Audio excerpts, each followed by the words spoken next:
I think this is a great example of where you have to bring together the deep technical knowledge from a tax point of view and the deep technical knowledge from a data and processing point of view at the same time in order to deliver something substantial.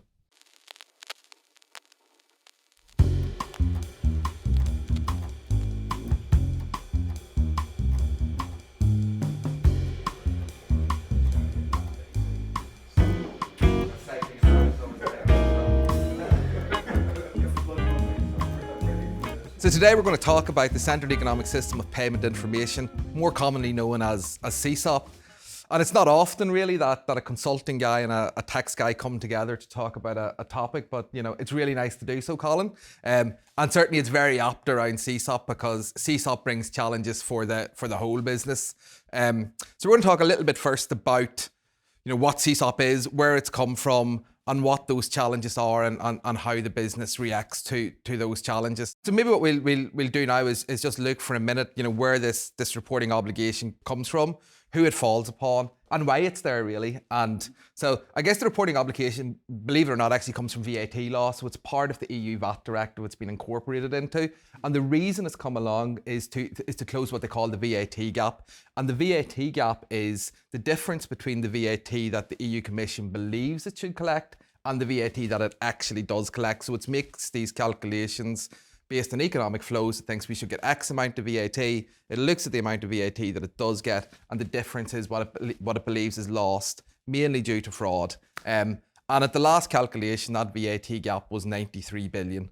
And one of the methods that the EU are using, Colin, to close this VAT gap is say, well, give us more data, give us more information. And in CESOP, the information they're seeking is the information from, as you say, payment service providers to payment flows to parties from buyers located within the EU. So they're effectively trying to follow the money in that sense. So the reporting obligation applies where a payor, so a person making a payment who is located in an EU member state, makes a cross-border payment. And a cross-border payment is a payment to a payee, the person receiving the payment in another member state or indeed outside of the EU. So where a payor makes a cross-border payment to a payee in a different country, then a reporting obligation can arise for the payment service provider.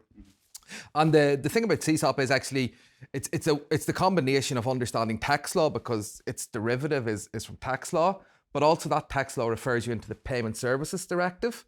So you very much need to understand payments, you need to understand the regulatory terms, you need to have a fundamental understanding of that Payment Services Directive as well.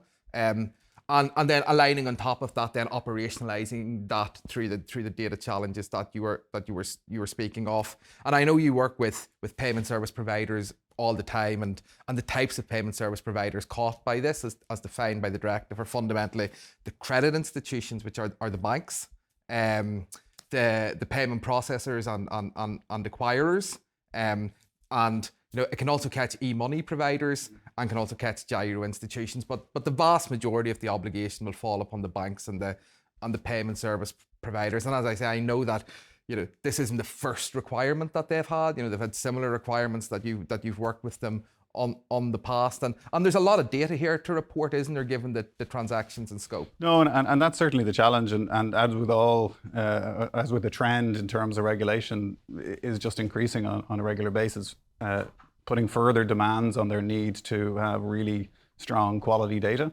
And in this case, volume is going to be a significant challenge where it is at a transaction level. Previously, you could do things like aggregations, or it might have been on small silos of data.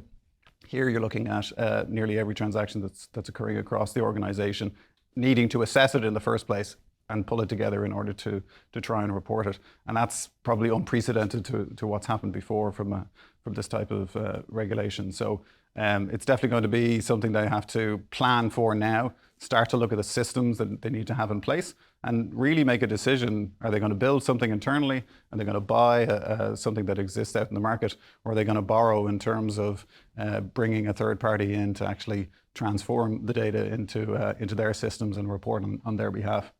So they have some significant challenges. And sorry, just to say, those challenges will be very different depending on some of those PSPs that you talked about.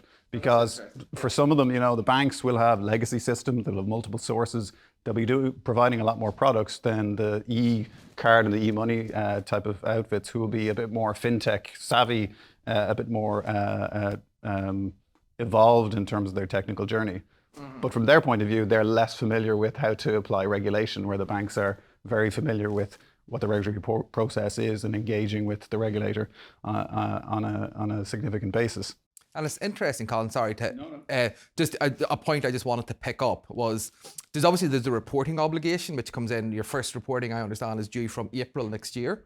But in order to understand what you have to report, the transactions you report, you obviously have to monitor, as they call it in the legislation, that you have to monitor what is, all of your transactions, all of your payment transactions, to effectively come within that reporting, which will be, when we consider the transactions that are in scope of this, so like fundamentally, bank transfers, credit transfers, where a payor instructs his bank to transfer to a payee's bank, direct debit instructions instituted by a payee, and card and credit card and debit card payments for online transactions, and even card payer present transactions.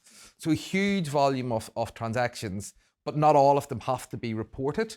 There are carve-outs from the CESOP obligation. So there's this, apart from, of course, only cross-border transactions having to be reported, there are two more significant carve-outs that people should know about.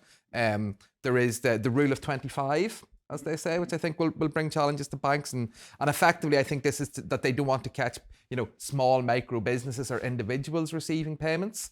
And the rule of 25 is this idea that, if every quarter you make less than 25 payments to the same payee, payment transactions to the same payee, well, that doesn't have to be reported in that quarter. And the second piece is that if you're acting on the payor's behalf, if you're the payment service provider acting for the payor, then you don't have to report that transaction if the payee's PSP is located in the EU. So you kind of have to distill from all your payment transactions what you have to report, and I guess how you report them and who you report them to. And that's going to be a challenge, because now you have to think about, how do I understand every customer at a granular level across multiple different systems? And there exist systems within the banks already, obviously, from a fraud monitoring point of view, from an AML point of view, and they obviously look at those processing at a transaction level. But now this is an additional set of rules that you need to apply on top of those, and those systems aren't ready to now simply be transformed. Some of them are black boxes in order to do that monitoring and only flag an issue when it's required, but otherwise let all the transactions run through. So you have chargebacks, you have failed transactions. All of those things will need to be understood as to at what point do you now say the transaction is ready for further reporting and aggregation. And from your experience of dealing with these large data projects and understanding the data points within the bank, because I think there are 15 actually, data points that have to be reported for each transaction, that may be in disparate systems within the banks. Like with the deadlines, how tight is it, given the reporting deadline is effectively just over 12 months away? It'll be very challenging. I mean, in particular, as I say, some of those the banks take a long time in order to make significant changes, because they have legacy systems and because they need to be very methodical in terms of understanding the impact of any changes that they make to their systems, or to pull data from different sources. And then by contrast, the fintechs, who are a little bit more agile and have that capability, will need a bit more time in order to understand the regulation and how they fit into it and what their obligations are. So they'll both need to start immediately in order to assess what needs to happen. And certainly we'd be saying they need to start looking at the data at a transaction level. What am I missing, and how am I going to pull it from the necessary systems if I do need to aggregate it?